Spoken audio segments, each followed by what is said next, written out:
Well, good morning, all of you. So, in the last lecture, we discussed the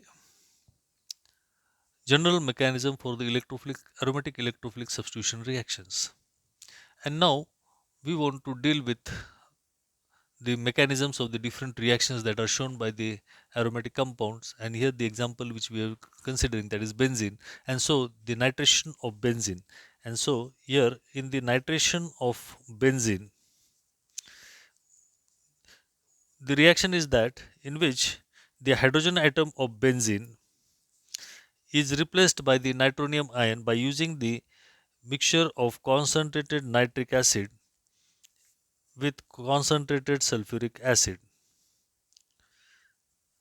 So here the mixture of concentrated sulfuric acid plus nitric acid is termed as your nitrating mixture, and this reacts with the benzene ring and undergoes the electrophilic substitution where the hydrogen atom is replaced by the nitronium ion.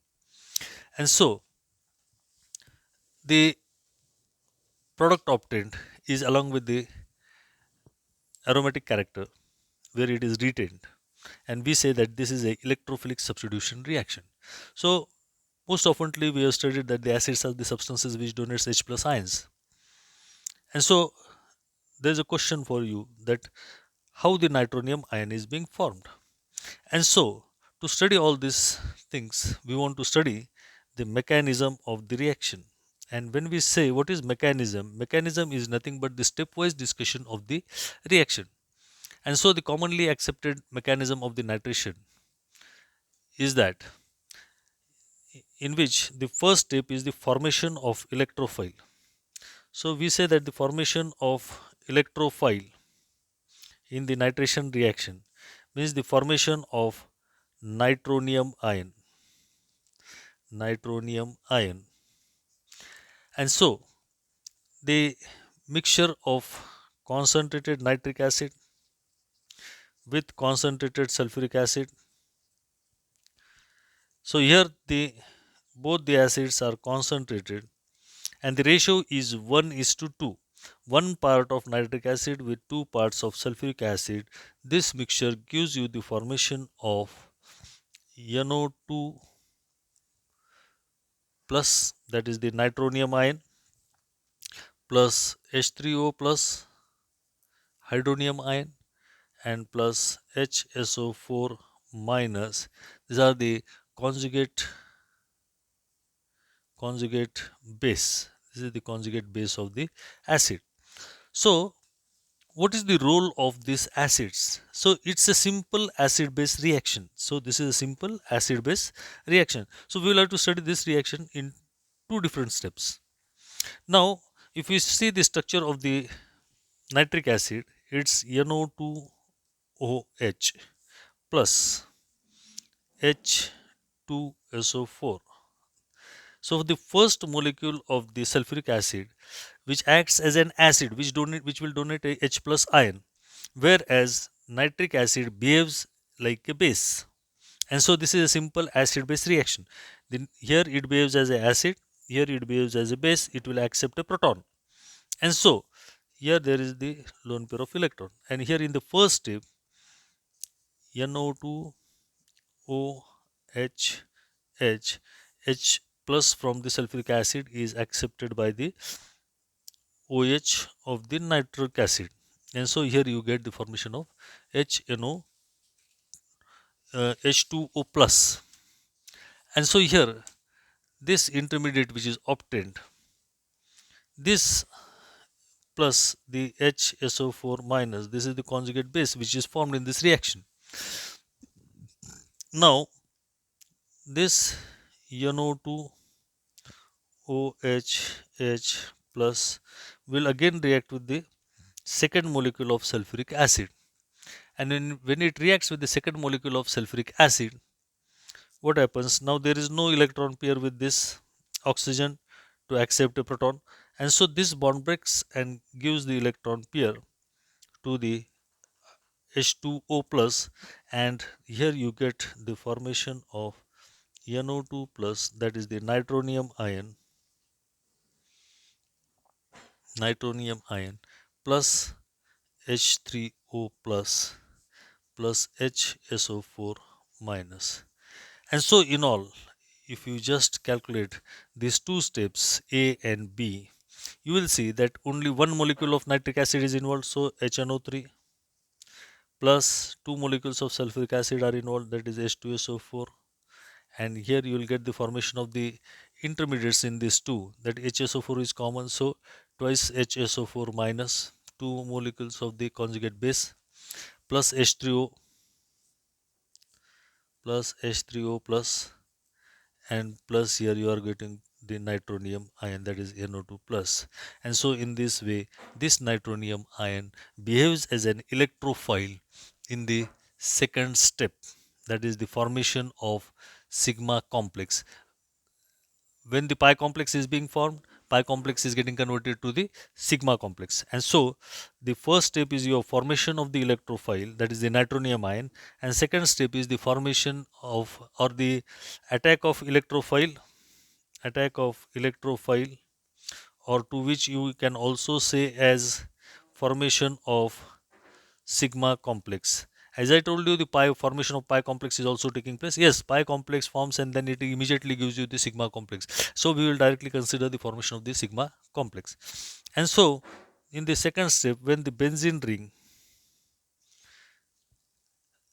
gives the electron pair, to the nitronium ion and forms the intermediate, that is the sigma complex, or to which you can also say,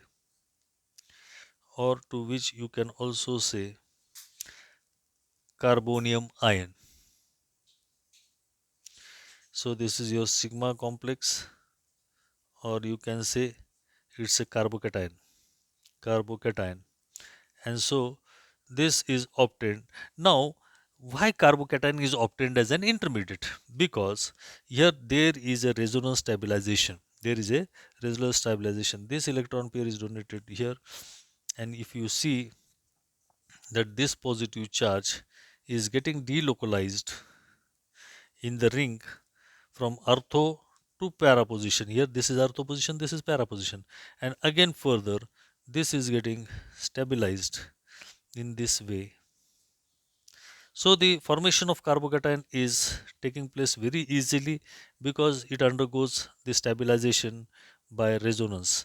And so here you are getting these three resonating structures, and then that's why the sigma complex is formed and is more stable.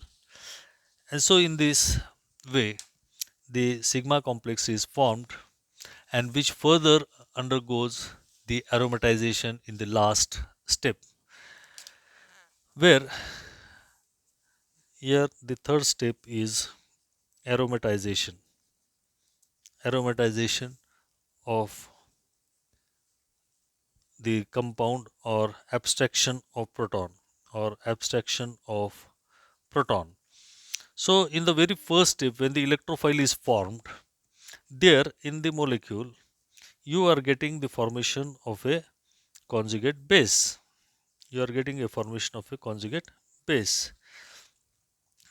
And so this conjugate base which is formed, that is HSO4 minus, abstracts this proton.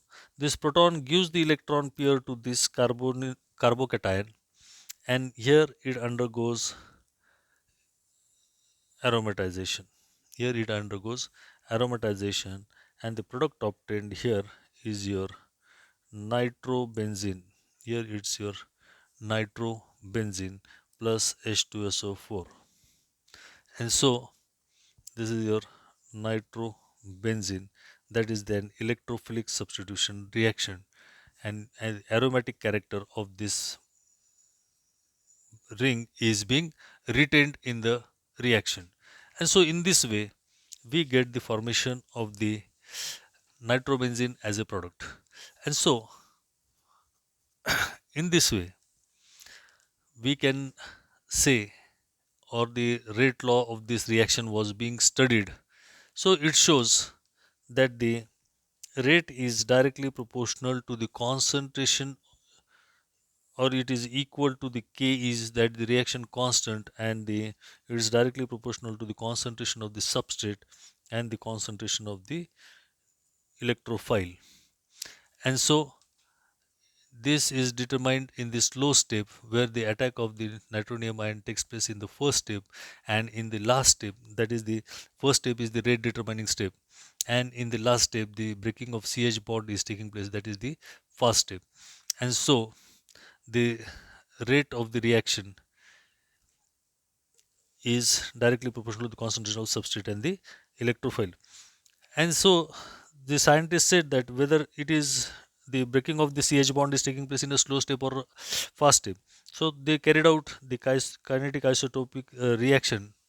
And so the kinetic isotopic effect, which was being studied, that the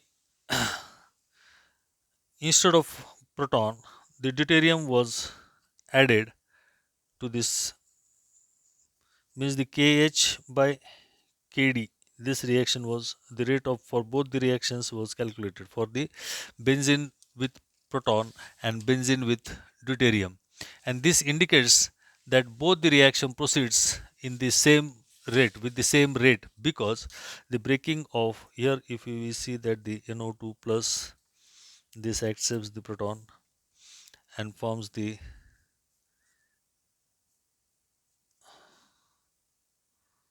H NO2 and the carbocation. This gives the electron pair here, and HSO4 minus, this abstracts the proton. This is the fast step, this is the slow step, and here you get the formation of nitrobenzene as a product. The KH was equal to KD, means here the deuterated benzene was also allowed to react. If the bond CH bond breaking must have taken place in the slow step, the rate must have been changed. But as this is not taking place in the slow step, it takes place in the fast step, where HSO4 minus, it abstracts this deuterium, and here you get the NO2, that is the nitrobenzene. So KH is equal to KD, means the rate of reaction was found to be same, and so there is no kinetic isotope effect seen in this reaction, and that's why the breaking of CD bond or the CH bond is taking place in the fast step. So in this way we dealt with the evidences for this aromatization or the nitration reaction. And so the energy profile diagram of this reaction indicates that if you see the energy profile diagram of this reaction, that is the progress of reaction versus the potential energy change in the reaction, that when the aromatic nucleus or aromatic compound reacts with the nitronium ion, the energy goes on increase as they come very close to each other, they form a sigma complex. As they come very close to each other, this pi complex is formed, and so this is the transition state 1, which is difficult. And once the sigma complex is formed, it forms a pi complex, and so this Ar plus HNO2, this sigma complex which is obtained, or the carbocation which is obtained, then it further undergoes abstraction of the proton. Again, it increases the energy, the transition state 2, and then you get the formation of the product, that is ArNO2 plus H plus. So in this way, the energy of activation is, if it is deuterium and if it must have been taken place in the second step. So here the deuterium shows the slight effect, and you get the, means the rate is same. The rate of the reaction is same. So the Kh is equal to Kd. That is the rate of both the reactions were found to be similar. There is no change. And in the second step, the rate, it is the fast step. So the rate is not determined in the fast step. It is determined in the slow step. That is the formation of the carbocation. And so, in this way, these are the simple steps to study the mechanism. So, we have seen the general mechanism. Now we have studied the mechanism of the nitration reaction. Now, only the difference is that the first step, that is the formation of the electrophile in the different reactions, will be different. For sulfonation it will be different, for alkylation it will be different, for halogenation it will be different. And so we will just consider this change and will proceed further with the different mechanisms of the reactions, that is the sulfonation, halogenation, alkylation and acylations, from the next lecture. Thank you very much.